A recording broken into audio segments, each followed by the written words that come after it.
I am sitting here in my room. It's about 10:57 at night, and about a month ago, Nathan said, "Hey, a friend of mine from high school reached out and asked me to come to Illinois for a couple days to help out with this wrestling camp." And so this was the week that Nathan left, and he took the two middle boys, which is super fun for them. So he took Asher and Ben, who are my second two sons. So right there, sandwiched between the youngest and the two oldest. And they're usually the ones that get kind of left behind. So this was really fun for them. And so I had 4 full days with my two oldest and my youngest sons. And, I had a lot of just what I feel like encounters with the Lord is it was kind of it was a whole different experience that I haven't really had yet as a mom, of just being alone with just the two boys and the younger one. And so back about 2 months ago, I went to an inner circle meeting, and one of my really good friends, Stephanie Blake, was talking about event horizons and creating these special moments with your kids.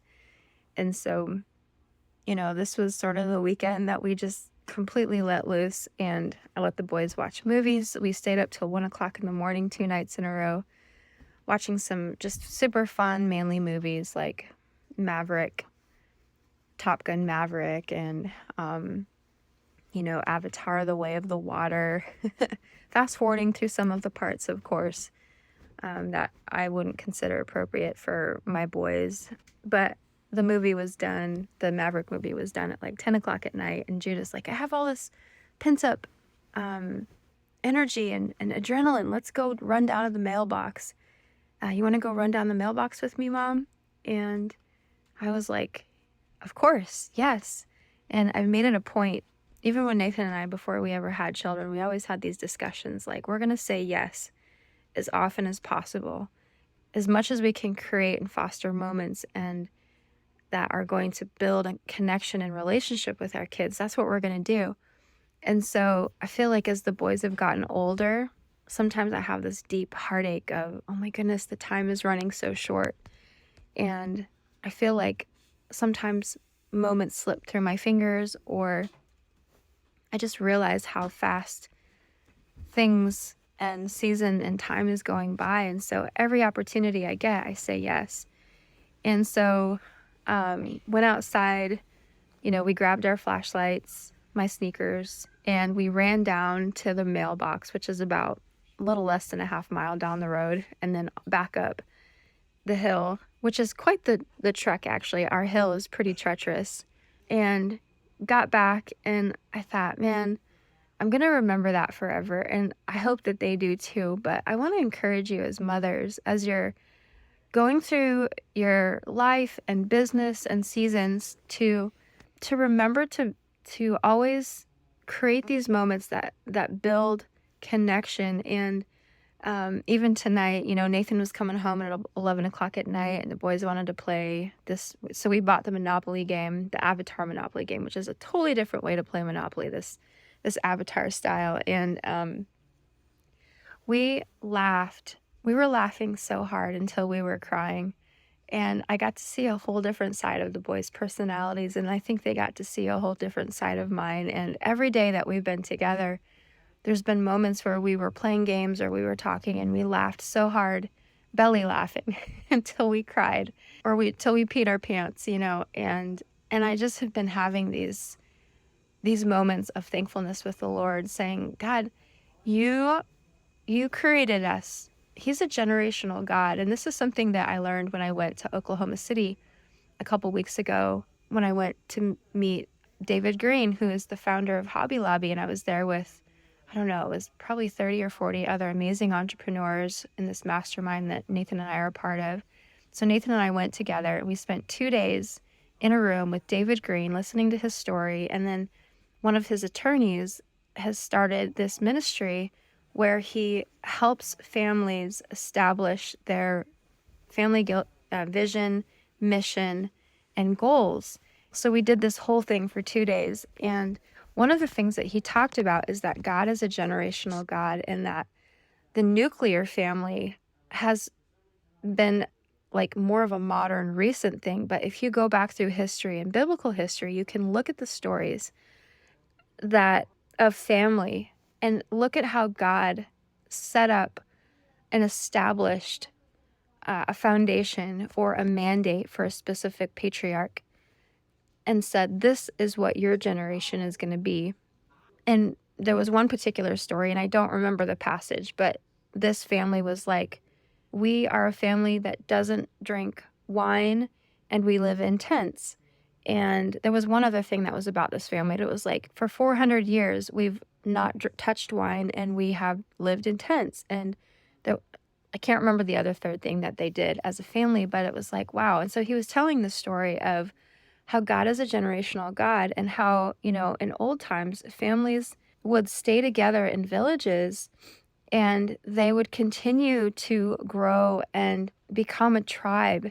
And this idea of sitting around the campfire at night, telling stories with each other, is what maintained the generational family. And so one of the things that we did was we wrote down stories, like milestone stories as in our childhood, how we met, how we got saved, and then, and in our marriage, the different milestones in our faith and in our business that we want to tell our sons. And so we came home from that time and shared and conveyed like the family vision, the mission, the goals, what we are here to establish on the earth as a family.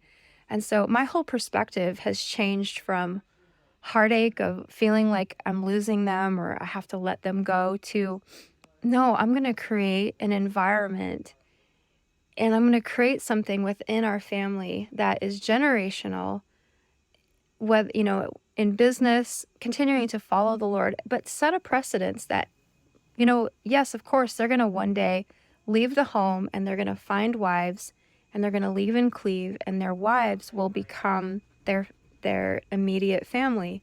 But that doesn't mean that they have to move away and be far away. Like, we're going to create something so powerful within our family that hopefully they want to be a part of it, and that actually we create a runway for them that they can go even further than we've gone and create something even bigger off of what we've built.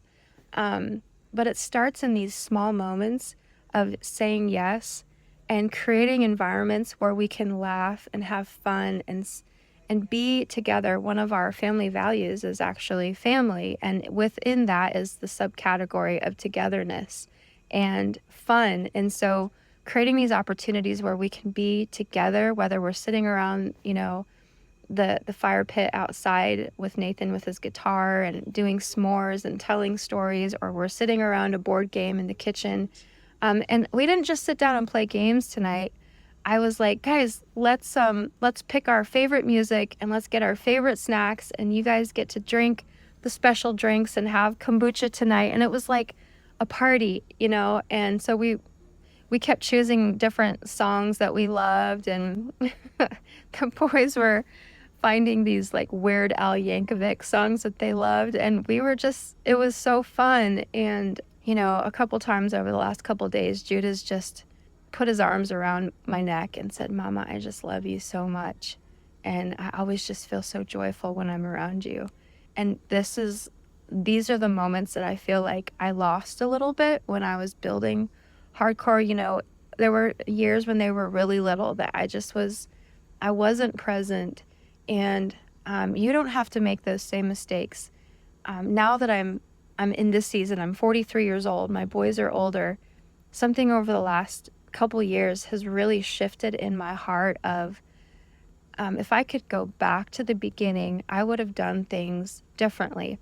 And one of the conversations I want to have here on the podcast over the next couple weeks is about this idea of holy hustle, being diligent and dedicated, and which is different than striving. And so we absolutely have to work hard and we have to be dedicated, and our children need to see us be dedicated, but they also need to see us have fun and be lighthearted and take those opportunities to create these event horizons. And one of the things that Stephanie talked about was she said, go wake one of your kids up at midnight and take them on like an ice cream run. Go to the grocery store and grab some ice cream and then sit on the top of the hill and eat ice cream out of a tub, like moments like that. And so I'm starting to do that more and think about creating those opportunities more.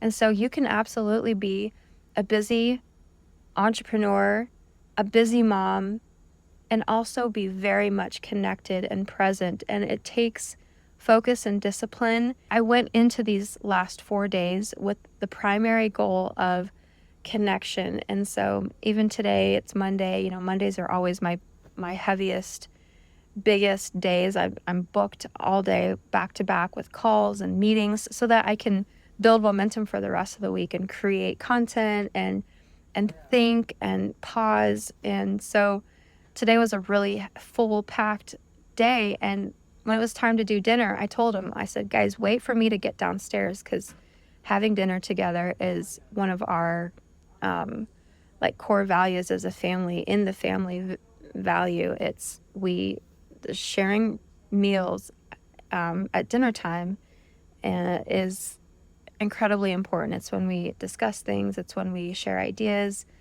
and those things are like a non-negotiable. And so finished and wrapped up my day and put my phone away.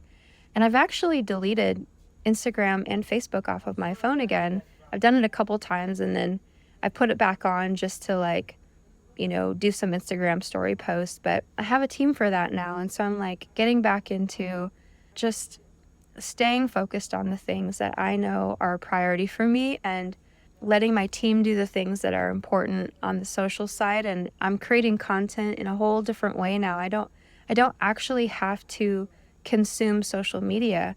I can create social media. And so that's a whole nother conversation that we can have. But this episode, I wanted to encourage you to write down some things that you want to take the time to do with your kids, and set the stage for it to be memorable. And, again, like I said, it was board games, but it wasn't just let's play a game. It was like the music and the snacks and just creating an environment where we could laugh and have fun and just be together. And I can't wait to keep doing more of this. And, over the last 13, 15 years, actually, as a mother, I can look back and see that we have been faithful in stewarding our family. Would I do some things differently, looking back on not having boundaries with some work stuff? Absolutely. Like I should have, there were times that I should have drew the line and been done, because ultimately there's always work to do, and you will always have more to do. And if you don't create that boundary, then your work and doing and producing can overtake everything else. And so you can be diligent and productive and hustle hard and also be present as a mom. So take the time, imagine some of those moments you want to create, and then create them. And it might mean breaking some of your own family rules. Like for me, it was, okay, we're not going to have a bedtime for the next 4 days. Okay, we're going to have some more sugar and things that we don't normally eat. Or, we're going to watch more than one movie in a day. We never do any of that stuff, but this weekend was special and it was different. And I think what made it special too is because we don't normally do those things. We don't normally ever really watch movies. Once a week, we usually do one movie, and it's Friday or Saturday, we do family movie night, and that's pretty much it. We don't usually eat certain things. And so tonight it was kind of like, we're just going to go all in and create these extra special moments and break our own rules. So you got this, mama. You're doing a great job. Remember that children are a blessing from the Lord, and the blessing of the Lord makes rich and adds no sorrow. If there's areas of your heart in your life right now where motherhood feels like a burden, it's time to rewrite the rules and reset the stage, and forget about the social norms and forget about the standards that society has set for moms. It's time for you to envision what you want your family to look like. And I go back to what the Lord showed me, when I was asking God, what's my calling?